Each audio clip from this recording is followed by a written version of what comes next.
La BCE vient encore de critiquer publiquement Bitcoin, mais cette fois-ci, les critiques semblent refléter une vision erronée de la nature et du rôle du Bitcoin. Alors, qu'est-ce que la BCE reproche au BTC et que peut-on y répondre ? Le Crypto Daily.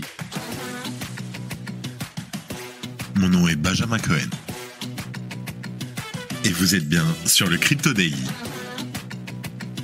Le podcast qui traite de l'actualité crypto, NFT et métaverse. Dans vos oreilles, chaque jour, du lundi au vendredi.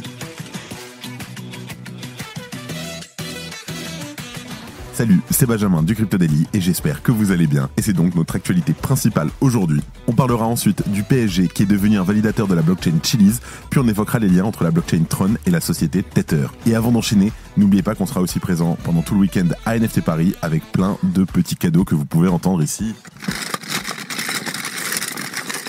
Mais avant tout ça, et comme d'habitude, le coin du marché. Here comes the money. Here we go.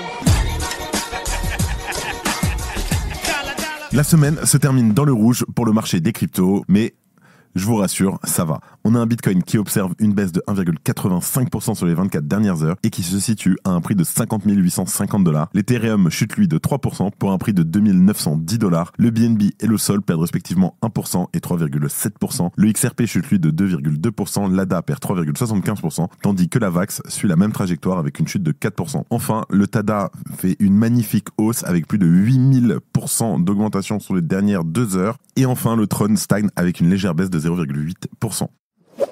Allez, let's go, on passe aux news et on parle de la BCE qui s'attaque encore à Bitcoin. Alors, une fois de plus, la Banque Centrale Européenne a lancé une offensive verbale contre Bitcoin par le biais d'une publication. Elle explique que celui-ci ne parvient pas à remplir son rôle de monnaie numérique décentralisée et soutient que sa valeur intrinsèque demeure nulle. La BCE introduit la publication en affirmant que l'approbation des ETF Bitcoin Spot par la SEC le 10 janvier 2024 projette une image erronée du Bitcoin en tant qu'actif fiable. Mais les critiques formulées par la BCE concernant Bitcoin s'appuient sur plusieurs arguments fallacieux qui ne reflètent pas fidèlement sa nature et son fonctionnement. Alors on va revenir sur certains points abordés par la BCE. Le premier point, les transactions Bitcoin sont peu pratiques, lentes et coûteuses. Alors, sur ce point, déjà, il est crucial de reconnaître que le réseau Bitcoin n'a pas été conçu pour des transactions instantanées. Mais cette fonction est déléguée à des solutions de seconde couche, comme par exemple le Lightning Network, qui rend les transferts de Bitcoin quasi instantanés et presque sans frais. Deuxième point, Bitcoin est majoritairement utilisé dans des activités illicites. Alors ça, c'est un peu la phrase que tonton Marcel il va vous donner à Noël. Cette affirmation, en fait, elle est contredite plusieurs fois par les données de Chainalysis, selon lequel seulement 0,34% des transactions en crypto-monnaie sont impliquées dans les activités illégales. Et qu'on se le dise, c'est un taux nettement inférieur à celui observé pour les monnaies fiduciaires. Environ 3100 milliards de dollars, soit 3,4% du PIB mondial, ont été associés à des activités illicites en 2023. D'ailleurs, pour rester sur ce point, la publication de la BCE semble se contredire elle-même. Elle affirme au sein d'une même phrase que Bitcoin facilite les activités illicites tout en reconnaissant que ces transactions sont facilement traçables. Troisième point, le cours du BTC est manipulé. Alors, la BCE avance cet argument en mentionnant que le volume d'échange a fortement diminué en 2023 par rapport à 2021. Elle cite également une hypothèse de Forbes selon laquelle 51% du volume d'échange de Bitcoin proviendrait de robots de trading. Mais, à titre de comparaison, en 2020, la SEC estimait que 78% des échanges sur les marchés traditionnels sont exécutés par des systèmes automatisés et des algorithmes. La publication avance aussi qu'à défaut de pouvoir limiter Bitcoin, il devrait envisager de sanctionner les entreprises de minage qui confirment des transactions impliquées dans les activités illicites. Une mesure qui pourrait donc sérieusement compromettre la résistance à la censure du réseau Bitcoin sur une base arbitraire. Si vous voulez en savoir plus, il y a aussi un super billet qu'a écrit Alexandre Stachenko sur Twitter. On vous met le lien tout de suite en description. Vraiment, il répond point par point. C'est un peu long, mais vraiment, il faut le lire. Il y a plein de choses à apprendre. Je vous invite vraiment à aller l'écouter. Salut, alors on fait une petite pause dans le programme. Est-ce que vous avez déjà entendu parler de Swissborg ? C'est la meilleure application pour prendre en main vos investissements crypto. Tout y est super simple et rapide, c'est un vrai jeu d'enfant. Et le mieux, c'est que c'est régulé et autorisé en France. En plus, avec Swissborg, vous avez toujours les meilleurs prix du marché. C'est fini le temps où on payait trop cher sans le savoir. Et si vous ne savez pas dans quelle crypto investir, pas de panique. Avec Best Blockchain, c'est comme un panier tout prêt avec les meilleurs cryptos choisis par des pros. On ne peut pas faire plus simple. Attention, offre exclusive en ce moment. Inscrivez-vous dès maintenant avec notre lien qui s'affiche maintenant et recevez immédiatement un ticket à gratter 100% gagnant et empocher jusqu'à 100 € instantanément. Alors, qu'est-ce que vous attendez ? C'est le moment de rejoindre Swissborg et d'investir dans les crypto-monnaies en toute sérénité. Cliquez, inscrivez-vous et lancez-vous dans l'aventure avec Swissborg. Et en deuxième news, le PSG devient validateur de la Chiliz Chain.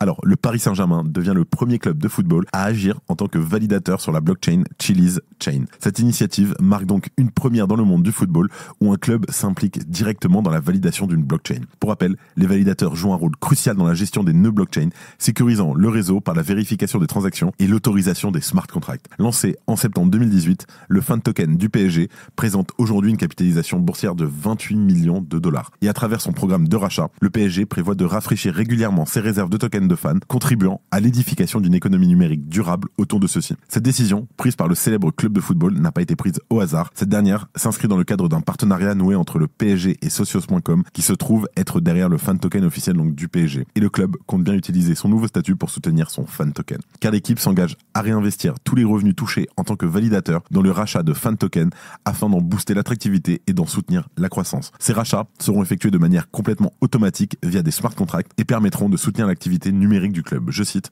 En devenant validateur de la Chiliz Chain, nous ne nous contentons pas d'embrasser l'avenir du sport Web3, nous le développons activement afin d'avoir une relation plus directe avec nos fans par le biais d'expériences Web3. Et quel meilleur endroit pour organiser des événements que le Parc des Princes. Et à la fin de l'été 2024, le stade accueillera donc son premier hackathon. Cette belle initiative permettra de réunir les développeurs français et étrangers afin d'innover sur de nouveaux produits et outils Web3. Le PSG fait donc un choix fort en endossant un rôle véritablement actif au sein de l'écosystème Chiliz, un choix cohérent et une alliance qui devrait faire beaucoup parler d'elle.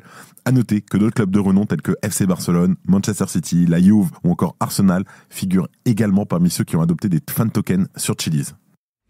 Si tu aimes le Daily, une note et un commentaire nous aident énormément. Aussi, si tu ne veux rien rater de l'actualité, abonne-toi. Et en dernière news, on reparle de Tether, donc on avait parlé un petit peu hier, mais vont-ils réellement quitter le réseau Tron? Alors, la société Circle a créé la surprise cette semaine en décidant d'abandonner le réseau Tron. Plus aucun USDC ne sera émis sur cette blockchain. Alors, est-ce que c'est en lien de sa volonté d'opérer une entrée en bourse au cours de cette année ou alors simplement un moyen de s'attirer les bonnes grâces des régulateurs? Peut-être un peu des deux, mais dans le cas présent, la question est ailleurs. La défection soudaine de Circle du réseau Tron pose la question de la stratégie adoptée par le leader du marché des stablecoins, Tether. Car de son côté, Tether se vante donc d'être le champion de la conformité, à l'aide notamment de son nouveau patron, Paolo Ardoino. Et ce dernier est d'ailleurs bien décidé à devenir le bras armé de l'OFAC, donc l'Office of Foreign Asset Control des États-Unis. Mais de toute évidence, sa motivation est bien moins importante dans le dossier Tron. Peut-être car l'occasion est trop belle de prendre des parts de marché, même dans un environnement pourtant jugé risqué par la concurrence. De toute évidence, la société Tether est bien embarrassée par la décision de Circle. Pour le moment, l'entreprise se réfute à tout commentaire définitif sur le sujet d'un possible abandon de la blockchain Tron. Et la raison est finalement assez évidente. Ce réseau héberge à lui seul